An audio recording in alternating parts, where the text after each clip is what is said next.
Hi friends, ఈరోజు పచ్చ బఠానీ పొటాటో కుర్మా తయారు చేసే విధానం షేర్ చేయబోతున్నాను. ఇది చాలా స్పైసీగా ఉంటుంది. ఇది దోశ, ఇడ్లీ, పుల్కా, నాన్, చపాతీ, రోటీ, పూరీలోకి వీటన్నిటిలో కూడా చాలా టేస్ట్గా ఉండే కర్రీ తయారు చేసే విధానం షేర్ చేయబోతున్నాను. లాస్ట్ వరకు కూడా స్కిప్ చేయకుండా ఇది ఎలా తయారు చేయాలో చూసేద్దాం. ఇంకెందుకు లేటు, రండి. హాయ్ ఫ్రెండ్స్, నమస్తే, welcome to Anu's kitchen.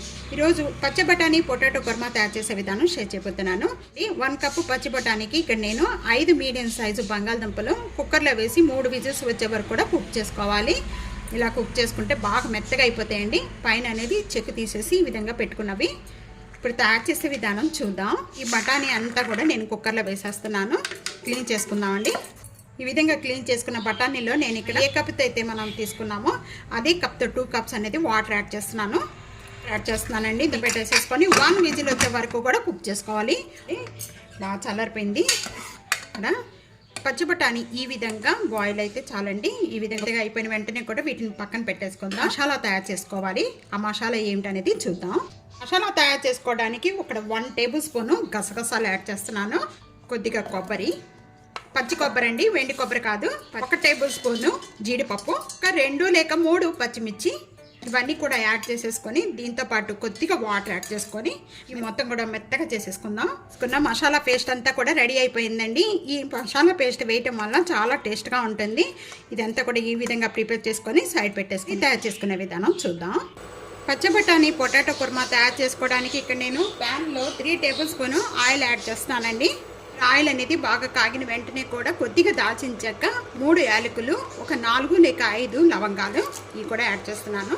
1 table spoon సోంపు, ఇది లేకపోతే మీరు జీరా కూడా యాడ్ చేసుకోవచ్చు. ఒక మీడియం సైజు ఉల్లిపాయ చిన్న చిన్న పీసెస్ కట్ చేసి వేస్తున్నానండి. అలాగే 2 పచ్చిమిర్చి. అంటే ఉల్లిపాయ వేగుతూ ఉండగానే కొద్దిగా కరివేపాకు, ఉల్లిపాయ కొద్దిగా కలర్ చేంజ్ అయిపోయిన వెంటనే 1 table spoon ginger garlic paste add చేస్తున్నాను. మంచి స్మెల్ పోయేంత వరకు కూడా వేయించుకోవాలండి. వేగిపోయిన వెంటనే కూడా మంచి స్మెల్ వస్తూ ఉండగా టమాటా తీసుకున్నామండి. చిన్న చిన్న పీసెస్ కట్ చేసి కూడా యాడ్ చేస్తున్నాను. అల్లం వెల్లుల్లిపాయ పేస్ట్ బాగా వేగిన తర్వాత టమాటా యాడ్ చేయండి.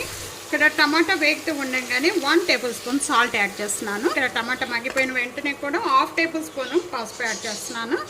టేస్ట్ సరిపడా మిర్చి పౌడరు, 1 టేబుల్ స్పూన్ కారం యాడ్ చేస్తున్నాను. 1 టేబుల్ స్పూను ధనియా పౌడర్, ఈ రోస్ట్ చేసిన ధనియాల పౌడర్ అండి. ఇక్కడ ముందుగా మనం పచ్చి బఠానీ ఉడకపెట్టుకున్నాం కదండి, ఆ వాటర్ అనేది దీంట్లో యాడ్ చేసేద్దాం. వాటర్ యాడ్ చేయటం వల్ల మాడిపోకుండా ఉంటుంది. మసాలా అంతా కూడా బాగా మగ్గిపోవాలండి. ఈ వాటర్ మగ్గిపోయి ఆయిల్ అంతా సపరేట్ అయిపోయింది.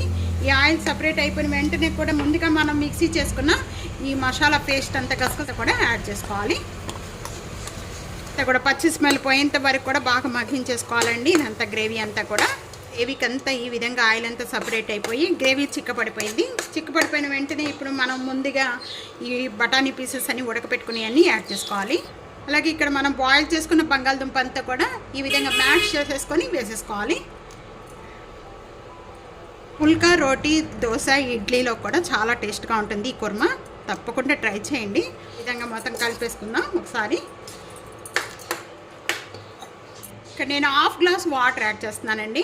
ఒక 1/2 గ్లాస్ వాటర్ యాడ్ చేసి ఈ విధంగా ఇక్కడ 1 tablespoon red chilli powder వేసామండి. కరెక్ట్గా సరిపోతుంది. ఎందుకంటే మనం స్పైసెస్ వేసాం కదా, అదే ఘాట్గా ఉంటుంది. కొద్దిగా తగ్గించుకొని వేసుకోవాలి ఈ కుర్మాలోకి మిర్చి పౌడర్ అనేది. కోసం వెంటనే కూడా మూత పెట్టేసుకొని ఒక 5 మినిట్స్ వరకు కూడా ఆయిల్ అనేది సపరేట్ అయ్యేంత వరకు కూడా కర్రీకి మగ్గించేసుకోవాలండి. మధ్య మధ్యలో కొద్దిగా ఓపెన్ చేసి కలుపుతూ ఉండండి. 5 మినిట్స్ అయిపోయిన వెంటనే ఇప్పుడు ఓపెన్ చేద్దాం. ఆయిల్ అంతా కూడా కర్రీకి సపరేట్ అయిపోయింది. గ్రేవీ అంతా కూడా చిక్కపడిపోయిందండి. ఈ విధంగా గ్రేవీ చిక్కపడిపోతే చాలు. తప్పకుండా ట్రై చేయండి. ఎలా ఉందో నాకు కామెంట్స్లో మాత్రం తెలియజేయండి. చాలా బాగుంటుంది. చూస్తున్నారు కదా ఎంత కలర్ఫుల్గా ఉందో. దించే ముందు మీరు కొత్తిమీర ఉంటే కొత్తిమీర వేసుకోండి. నేను ఇక్కడ కొత్తిమీర యాడ్ చేస్తలేదు.